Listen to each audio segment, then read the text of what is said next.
Hello guys! Andito na naman kami sa ngayon, episode 9 na kami. So, kasama ko si Mr. Haplos at meron kaming very special guest na marami kayong matututunan. So, Miss Lily, magpakilala ka nga sa mga manonood natin. Hi, good evening. Hello. Rinig ba ako? So, Opo. hello. Oo. Ako si Lily and I am 24 years old. And welcome to the podcast today, hosted by Mr. Palos and All Sunday. Okay, napakadami nating may tatanong sa ating special guest na si Miss Lily. Kasi si Miss Lily, isa siyang brokerage tsaka car dealership. Kaya marami tayong matatanong. No, simulan mo na, Mr. All Sundays. Okay, Miss Lily. So, ano ba talaga yung job description mo? Saan ka ba nagpo-focus? Actually, sa ngayon, hindi ko nga alam kung ano talaga yung tunay kong job description. Pero nagsimula kasi tayo no, sa pagiging waitress. So, tumaas yun. So, nagkaroon ng resto bar yung aking tatay. Kinailangan niya ng tulong. Doon ako nagsimula maging restaurant manager. So, bago po yun, naging call center agent po muna ako. Pero nung panahong kinailangan niya ng tulong, dun po ako pumasok sa negosyo. Nabenta ko na yung resto bar na yun kasi medyo malayo nga siya sa aming tinitirhan, Makati. So, araw-araw 14 kilometers ang binabiyahe ko doon sa Cubao. Medyo nakakapagod nga. So, binenta na namin yon. Then, nag-focus po ako dun sa kotse kasi yun talaga yung main business ng aking tatay. So, meron talaga kaming mina-manage akong apartment or hotel na para pong Togo, Togo or transient home. Pero malinis naman to. Malinis naman to, grabe naman. So, ayun, yun yung istorya ng buhay ko. Family business ang hinahandle ko. So, ngayon, job description natin sa ngayon siguro, ang masasabi ko is sales agent slash property administrator. Yun na lang. Just to be safe. Ang haba, no? Ano to? Miss Universe. Ang haba. Ang dami pong ginagawa ni Miss Lily sa buhay. So, ayan po dapat yung mga tinutularan ng mga kabataan ngayon. Hindi puro kayo ML. Depende. Kasi hindi naman kasi lahat kaya eh. Kapag depende sa'yo kung saan ka magaling. Tulad si James. Si James Yap, di ba? Hindi naman siya nag-stay sa isang negosyo. Nag-explore siya. Bago niya. Teka lang Tama, si James Yap. Idol nga si James Yap. Ang laki ng kamay niya. Ito, Miss Lily, may tanong na naman ako sa'yo. Ano? Ang dami mong ginagawa sa buhay, Miss Lily, ngayon. Ang tanong ko sa'yo, magkano naipon mo? Sa ngayon kasi, um, magiging totoo lang ako. Ang ipon ko is nasa 100,000 lang sa BDO. Then may nakatabi ako mga emergency fund na 20,000 sa Union Bank.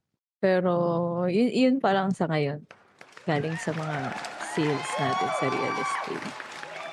Napakahusay naman ng ating guest. Ganyan dapat, matutong mag-ipon habang nagtatrabaho. Di ba nagka-car dealership ka tapos brokerage din. Kung pipili ka ng isa sa career path mo, ano yung isasantabi mo?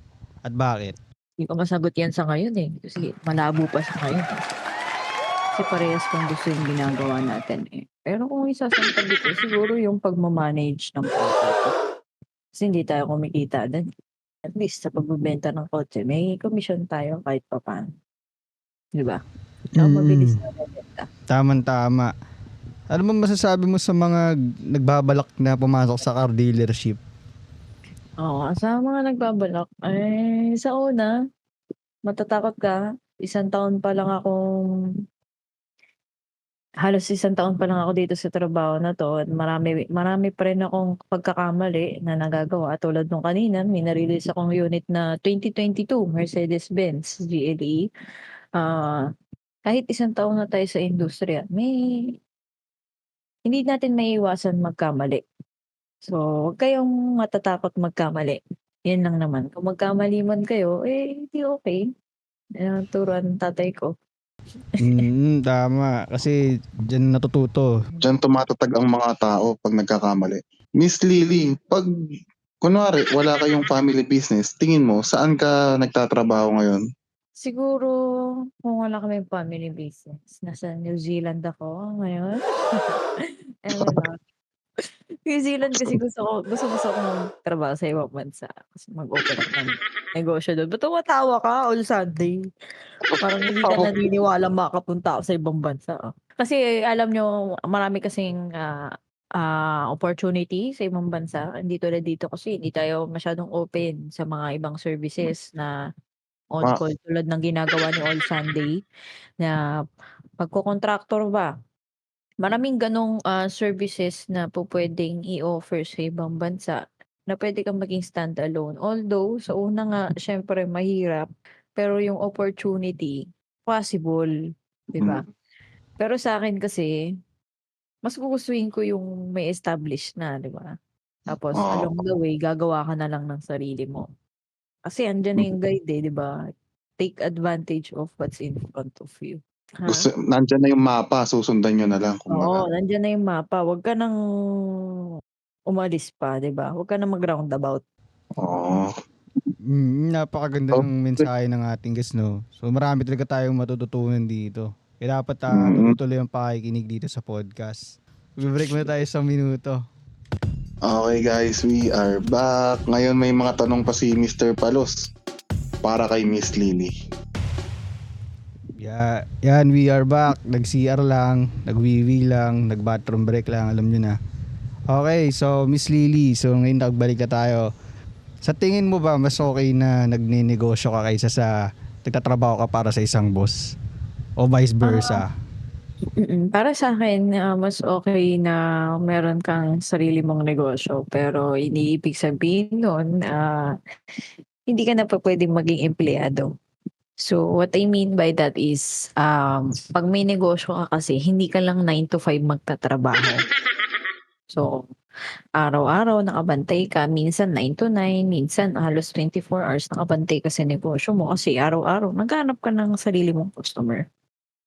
So, siyempre para sa'kin mas maganda una maging empleyado ka muna para malaman mo yung ins and outs ng negosyo, kasi yun ang turo ng tatay ko. Then after that 'pag nagamay mo na, when it comes to the legal, operational, and everything, you can easily dive in to managing your own business without having a problem dealing with the future problems. Hindi na madaling humina loob mo.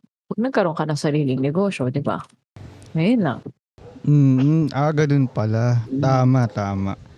Sa tingin mo ba, saan po ba kayo nagsimula? Sa pagiging empleyado ba or nag-straight business na agad kayo? Actually, ang advice kasi sa akin ng daddy ko is to maging empleyado muna kasi yun naman talaga ang parang Chinese culture natin, ano? So, kailangan natin maging empleyado muna para malaman natin kung ano nga ba yung nangyayari sa ibaba bago tayo pumunta sa itaas. So, ayun. I think mas maganda maging empleyado muna bago mag-manage, di ba? Yun ba yung Mm, tanong mo? parang laro lang kumbaga, no? Mag-level 1 ka Oo. muna bago ka maging level 100. Okay, so ayun. Pero ngayon na naging ano ka na, syempre nagma-manage ka na ng business, nanggaling ka na sa empleyado. Ano sa tingin mo yung mga natutunan mo sa pagma-manage ng business na hindi mo makikita sa pagiging empleyado lang? I think yung I want to share a lesson din na I've recently learned. That's why I haven't gone to my friends lately. Is yung pagiging mapagmatsyag mo sa taong pipiliin mo. So, hindi mo kasi matututunan yan by the book or by the manual. So, kailangan mong matutunan yan on your own. So, yung ugali ba nila yung iiskrimahin mo kung nagsisinungaling sila o hindi. When it comes to legal matters, kailangan maalam ka para alam mo kung paano lumaban against an employee stealing from you, yung mga ganong bagay, di ba? May along the way matututunan mo eh, di ba? May mga ganong bagay. Yun lang. Tama, so parang yung mga psychological instincts, ano pala yan, no? Based on Oo. experience. Ako. Yes.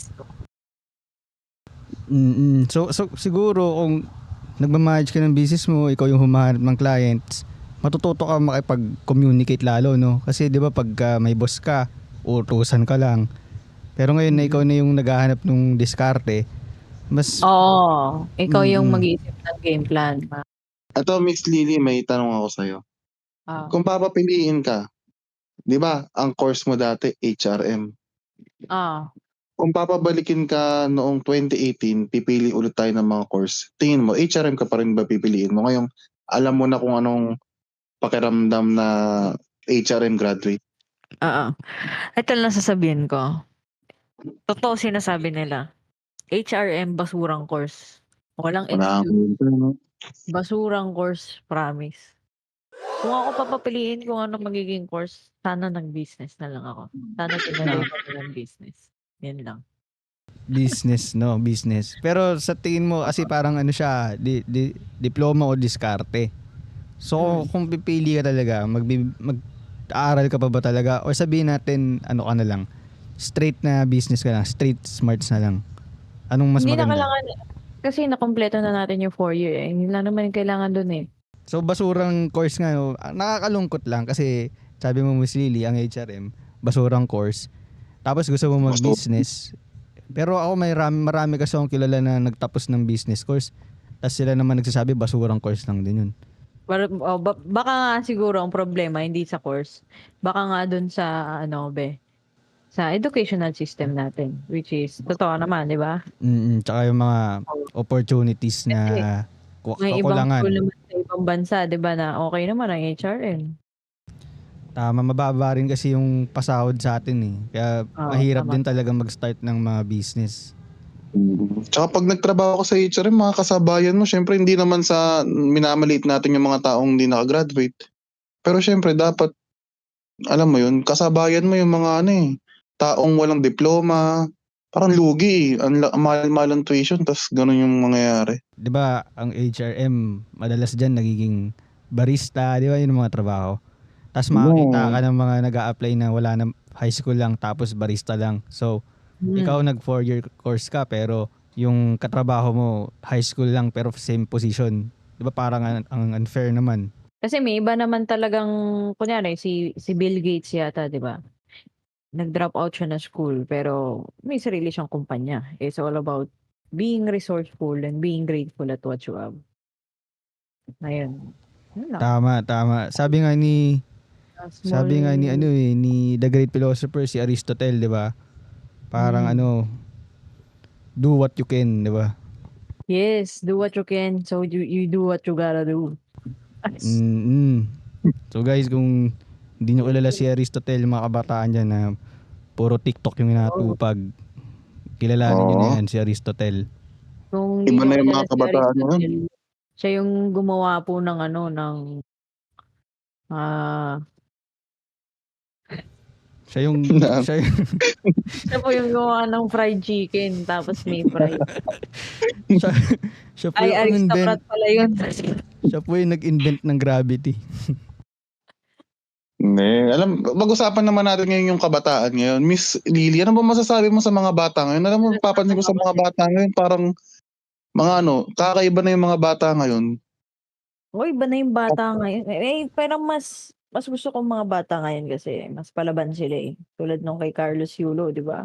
Yung mali hindi na natotolerate. Hindi tulad nung dati. Pag kamali itong isa eh, matanda. May pinagbibigyan. Miss Lily, Hindi paano tulad po yung ngayon. ano, yung mga batang hamog, yung Ay, nagbe-vape? mga bata nga mo. Naku, tayo na. Ay, bawal mo pala na magmura. Hindi, Hindi, pwede. pwede. Yung mga Para bata nga sa mo. mga hindi po nakakalam tong podcast, Lalo ano na po pag to? naka sports car pa, ano? Tapos biglang sasabuyan ng may bareta yung windshield mo, kaka-car wash mo lang. Makulit Hindi, na, Miss Bailey. makulit. Ano naman Ayan tayo mo. masasabi dun? Ano? Miss Lily, bakit ano, yung mga bata ngayon, bakit ano, parang, syempre, alam naman namin na may kapatid kang bata. Bakit parang ang addict nila sa gadgets ngayon, hindi sila lumalabas masyado ng bahay? Di ba, syempre, nung bata tayo, ako lalo, sa park, manghuhuli ako ng mga langgam, magtataya-tayaan mga kaibigan. Bakit iba Dati na yung gano'n. mga bata ngayon? Oo, dati gano'n eh. Wala, gano'n talaga, the world evolves, 'di ba? Yung mga panahon ng plastic, 'di ba, lahat naman gumamit ng plastic, 'di ba? Ngayong mga panahon na may gadget na, lahat talaga gagamit ng gadget. Kasi halos lahat naman tayo nag-e-evolve sa trend, 'di ba? Yung tinatawag. Hmm. Pero Tingin mo, beneficial din at the same time kasi may natututo sa cellphone, 'di ba? Pero ang pagkakamali lahat ng parents, iniiwan nila yung responsibilidad sa cellphone na magturo sa bata. Yun ang mali, 'di ba? mm, Kumbaga 'pag umiiyak, "Oh, cellphone ka na lang." tama, Totoo ganyan. yun, totoo yun. Pero napansin ko rin yung attention span ng mga bata kumpara sa tayo ng mga bata. Kasi Hmm, dati kasi cartoons na pinapanood sa TV. Halimbawa, 4:00 ganito yung palabas. Kaya ko antayin yun. Ngayon kasi sobrang instant gratification na pwede mo nang i-search kung sa Netflix, di ba, ikaw na yung pipili ko nung papanoodin mo. Alam mo yun, parang oo, di na sila makapag-focus yung kailangan yung pinapanood nila maikli lang. Pag mahaba, mas mga 5 minutes, may inip agad sila. So malaki na mm. siguro yung difference ng attention span, no? Yun, tama rin. Dahil nga sa cellphone, yung screen time, 'di ba? Kasi kumbaga sa YouTube 'pag nagsawa ka sa content na yun puwede mo ilipat, 'di ba? Yun yung nag-aapekto sa attention span natin. Tama, mali, Hmm, 'di ba? tama. Tama. Yung gano'ng sistema ng mga bata ngayon, nakakaapekto ba sa studies nila yun, tingin mo, Miss Lily? Para sa'kin kasi mas napapadali yung trabaho nila pero mas tinatamad na sila ngayon, 'di ba? Oo. Mas tatamarin na sila, hindi tulad na sa'tin dati, 'di ba, pumunta pa tayo sa library para kumuha ng mga research, 'di ba? Ngayon kasi readily available na yung information sa lahat. May mga AI na, no? Mga chat Tama, GPT. tama. Oo, may mga AI na gumagawa ng assignment, pipicturan mo lang ang assignment mo sa math, sila magso-solve, 'di ba? Madali na lang, eh. Madali na. Ano kayang sa tingin mo, Miss Lily, ano kayang magiging cause and effect niyan? Kasi dati mahirap, 'di ba? Mas mahirap matuto. Ngayon, mas madali na matuto. Pero ano kayang magiging epekto niyan, no, sa mundo? Sa mundo kasi sa ngayon kasi hindi pa natin kontrolado yung information na nilalaan sa internet, 'no? So, halos lahat tayo is prone sa scam or fake information or fake news. So, yung cause niyan is magiging vulnerable ang mga kids sa mga fake information, 'di ba? So, maaari tayong ma-hack gamit yung account or cellphone ng nanay natin. Yun yung magiging pros and cons. Yung pros naman, mas magiging accessible lang lahat ng information or education sa bata, 'di ba?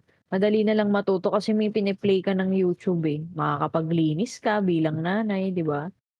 Magagawa mo yung mga daily mong kailangang gawin, ayun lang. So tingin mo kaya yung mga guro mawawalan kaya ng trabaho dahil sa AI? Kasi yung AI parang nagiging na sila eh. Yung skill ng AI gumagaling na talaga eh. Sa tingin mo maapektuhan ka kahit yung mga guro sa paaralan? Para sa'kin, may possibility na gano'n na nga mangyari para maging consistent yung learning ng lahat. Pero I think it will be dangerous, um, depending our ability to an AI, 'di ba? Dapat human na excellence, eh. Tama. Tsaka sabi rin nila parang dangerous daw yung AI eh. Parang may posibilidad Yes, ba very na dangerous. parang gusto nila tayo i-destroy, alam mo yun, yung mga robots nagte-take over. Totoo kaya yun? Parang usapang MP na 'yan, Hindi, kasi meron Ah, kami ditong guest nakaraan, IT specialist. Sabi niya, gusto daw tayo i-destroy ng robot eh. grabe naman. Actually, 'di ba Maniwala may ka mga naman. movies na gano'n? Kasi ang daming movies na ganyan, pero may movies din naman ng horror na hindi nangyayari tulad ah, Human Centipede, 'di ba? So, may Zombie. chance na mangyari, may chance na hindi. Pero high possibility hindi. Kasi syempre, di ba, yung materialis natin sobrang scarce lang just to make even an AI. Hologram nga hindi natin magawa hanggang ngayon, di ba? So, Mm. Yung maraming reference ng future sa Back to the Future, no? yes. Yung mga hoverboard. Oo, yung mga overboard, unti-unti nang nangyayari. Okay, we are back. Galing kami sa break namin. Ngayon, umalis na si Miss Lily kasi kita nyo naman, base sa mga kwento niya, grabing busy niya. Marami siyang ginagawa sa buhay. So, dapat, ay yung mga tinutularan ng mga kabataan yun, yung mga ganun hindi nyo hinahayaang bakante oras nyo, nababawasan yung yung mga nonsense scrolling nyo sa Facebook, social media. Ganun dapat. Productivity, i-max nyo na. Grabe talaga yung kabisihan ni Miss Lily, no? As in, nakakatakot na pala yung ganun pala kabisi yung totoong world, no? Yung mga sabi sa atin ng teachers natin na yung real world daw mahirap. Oh, yung mahirap nga talaga, no? Kasi ikaw na yung didiskarte. Hindi ka pwede mapagod kahit may sakit ka, kailangan pala kikilos ka, no? Tsaka madami Hindi tayong excuse yung mental health. siguro excuse din Hindi naman siguro excuse yun yan. kung Hindi. pwede rin Ang naman siguro. excuse. Paano ko 'di ba kung kasi nakasakasakaan to, mag-a-trauma ka talaga yun. Mental health nga eh. Magka-mental health trauma ka nun. Hindi. Pag ganun, kailangan mo harapin yung mga kinakatakutan mo eh. Hindi basta-basta pwede kang, alam mo yun, ay may mental health ako, trauma. Hindi ako makakapasok. Hindi ganun ang buhay. Lahat ng kailangan mo harapin, haharapin mo. Parang hindi naman. Siyempre kaya nga tayo may mga may mga therapies, 'di ba? Physical therapies para tama ba yun? Mali yun, Mr. Palos. Oo nga, mali nga, mali. Basta meron tayong mga psychiatrist. Pero kailangan talaga matatag ganyan. Kailangan talaga pag sa real world, real na. Dali na talaga. Hindi, ang real world, hindi puro laro. Anong ginagawa kasi mo? Feeling kasi ng mga estudyante ngayon, yung mga kabataan ngayon, pag nagtrabaho na sila, graduate sila, masarap na buhay nila. Diyan sila nagkakamali. Hindi porket may pera ka, masarap buhay mo. Pag bago mo kitain yung pera na yon, dadaan ka sa butas ng karayom. Siyempre, hindi naman sa lahat ganun. Swerte na yung mga yung iba kasi mayaman yung pamilya, di ba? Napapamanan ng mga malalaking pera, hindi na pinapabayaan yung trabaho. Pero pakiramdam ko rin kasi may rin eh. May pros and cons din eh. Pag nabigay sa'yo yung pera ng ganun, parang rin siya instant gratification eh. No? Hindi mo mapapahalagan yung yung possession, yung binigay sa'yo. Yung possession mo, hindi mo mapapahalagan kasi hindi mo naranasan na magutom, na magsumikap, na makipagagawan sa trabaho. Kaya meron talagang kagandahan sa kahirapan. Diyan ka kasi matututo talaga. Tama. Kasi pag hindi mo pinaghirapan yung pera, parang babaliwalain mo lang eh. Parang hindi mo nakikita yung value kung gaano kahirap. Kung gaano kahirap ang buhay. Aray, hingi ka na ng hingi. Daddy, pengi ako ng 10,000, bibili ako sa Shopee. O binigay naman sa'yo ng daddy mo. Tas may kailangan ka na naman, hingi ka na naman. Pag ganun yung nagiging sistema ng tao, wala. Feeling nila, yung pera, madali lang. May safety kasi, pero pag yan, syempre hindi naman habang buhay, may daddy, di ba? Pag nawala yung daddy, magkakaroon ka ng ng sense of lostness. Kasi wala ka nang mahingan ng 10K. Hindi mo na mahingin 10K kay daddy kasi si daddy, mali mo, humina yung trabaho, di ba? Nawalan trabaho. Nangyayari yung mga ganyan. Tsaka hindi sa lahat ng araw, andyan mga magulang natin. May oras rin yung mga yan. Hindi tayo bumabata, lahat tayo tumatanda. Yan turo sa atin ni Miss Lily, no? Miss Lily. Ay, wala na. Wala si Miss Lily. May mga inasikaso na. Ayun si Kaso.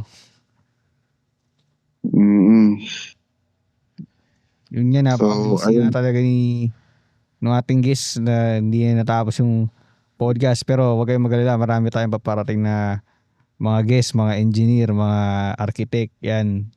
Para turuan tayo yung mga perspektibo nila, mga natutunan nila. Tama, tama. Okay. So, hanggang doon lang muna tayo guys. Umalis na kasi yung ating guest. Mag-closing na tayo kaya nagpapasalamat si Mr. Sunday sa inyo.